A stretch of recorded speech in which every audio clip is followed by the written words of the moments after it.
നമസ്കാരം. പുതിയൊരു വീഡിയോയിലേക്ക് എല്ലാവർക്കും സ്വാഗതം.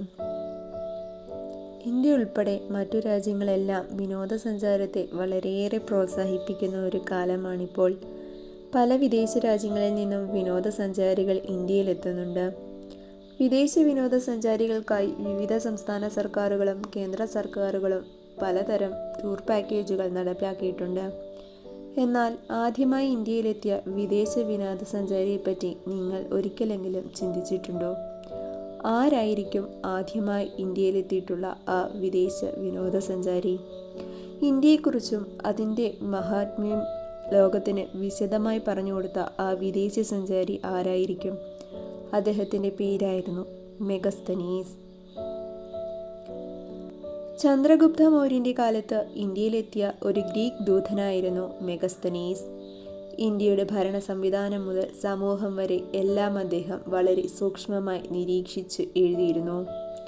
ഇന്ന് നമുക്ക് ലഭിക്കുന്ന പ്രാചീന ഇന്ത്യയുടെ പല വിവരങ്ങളും ലഭിക്കുന്നത് ഈ ഗ്രീക്ക് യാത്രികൻ്റെ കുറിപ്പുകളിൽ നിന്നാണ്. അദ്ദേഹം എഴുതിയ പുസ്തകത്തിൻ്റെ പേരാണ് ഇൻഡിക്ക. പക്ഷേ അദ്ദേഹം ഇന്ത്യയെ സത്യസന്ധമായി തന്നെയാണോ രേഖപ്പെടുത്തിയത്? അല്ലെങ്കിൽ കഥകളും അതിശയോക്തികളും ചേർന്നതാണോ? ഇന്നത്തെ വീഡിയോയിൽ നമുക്ക് ഇതിനെപ്പറ്റി വിശദമായി നോക്കാം. മെഗസ്തനീസ് ആരായിരുന്നു എന്ന് നോക്കാം. മെഗസ്തനീസ് ഒരു ഗ്രീക്ക് ചരിത്രകാരനും നയതന്ത്രജ്ഞനുമായിരുന്നു. BC 4-ാം നൂറ്റാണ്ടിൽ ജീവിച്ചിരുന്ന അദ്ദേഹം സെലൂക്കിയസ് നിക്കേറ്റർ എന്ന ഗ്രീക്ക് രാജാവിൻ്റെ പ്രതിനിധിയായിട്ടാണ് ഇന്ത്യയിലേക്ക് വരുന്നത്.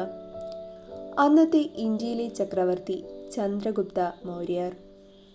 അലക്സാണ്ടർ ഇന്ത്യയിൽ നിന്നും മടങ്ങിയ ശേഷം ഗ്രീക്ക് സാമ്രാജ്യവും മൗര്യ സാമ്രാജ്യവും തമ്മിൽ രാഷ്ട്രീയ ബന്ധങ്ങൾ ശക്തമാക്കേണ്ട സാഹചര്യമുണ്ടായി. അതിൻ്റെ ഭാഗമായി സെലൂക്കിയസ് നിക്കേറ്റർ മെഗസ്തനീസിനെ ഇന്ത്യയിലേക്ക് അയക്കുന്നു.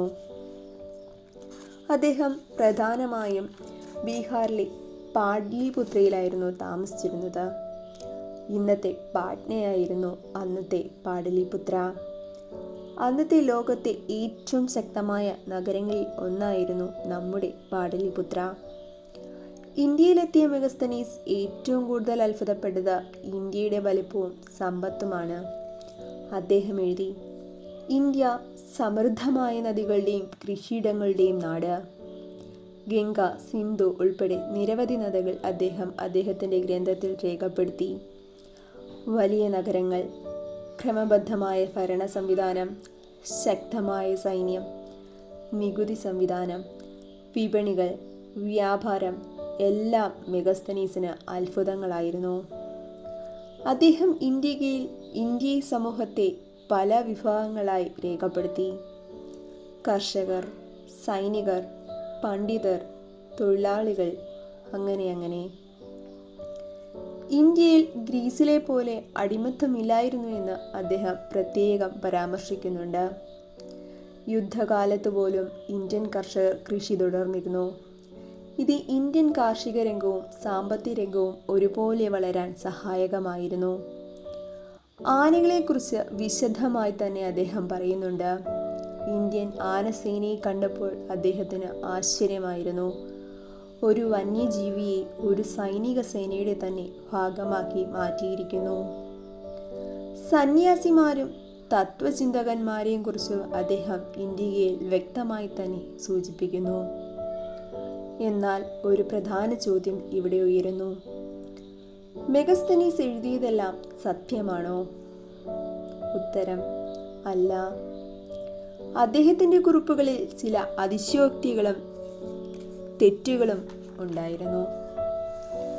ഉദാഹരണത്തിന്, മനുഷ്യനേക്കാൾ വിചിത്രമായ ജീവികൾ, വലിയ കാതുള്ള ആളുകൾ, അസാധാരണ ജീവജാലങ്ങൾ, ഇവയൊക്കെ കേട്ടറിഞ്ഞ കഥകളായിരിക്കാം.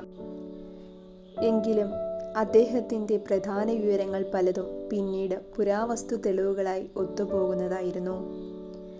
ഇപ്പോൾ നിങ്ങൾ ചിന്തിച്ചേക്കാം, ഇത്രയും പഴയൊരു യാത്രികൻ ഇന്നും എന്തുകൊണ്ട് പ്രാധാന്യമാണ്? കാരണം അന്നത്തെ ഇന്ത്യയെക്കുറിച്ചുള്ള പല വിവരങ്ങളും നമുക്ക് ലഭിക്കുന്നത് വിദേശ യാത്രക്കാരുടെ രേഖകളിൽ നിന്നുമാണ്. അത്തരത്തിൽ ഒരു പ്രധാനപ്പെട്ട രേഖ തന്നെയാണ് മെഗസ്തനീസിൻ്റെ ഇൻഡിക്ക. അദ്ദേഹത്തിൻ്റെ രേഖകളിൽ നിന്നാണ് അന്ന് നിലനിന്നിരുന്ന ഭരണ സംവിധാനത്തെപ്പറ്റിയും ഇന്ത്യൻ സമൂഹത്തെപ്പറ്റിയും നമുക്ക് വിവരം ലഭിക്കുന്നത്. ഇന്ത്യയെ ലോകത്തിന് പരിചയപ്പെടുത്തിയ ആദ്യ വലിയ വിദേശ വിനോദസഞ്ചാരി മെഗസ്തനീസ്. ഈ വീഡിയോ നിങ്ങൾക്ക് ഇഷ്ടമായെങ്കിൽ ലൈക്ക് ചെയ്യാനും ചാനൽ സബ്സ്ക്രൈബ് ചെയ്യാനും മറക്കല്ലേ. Thank you for watching.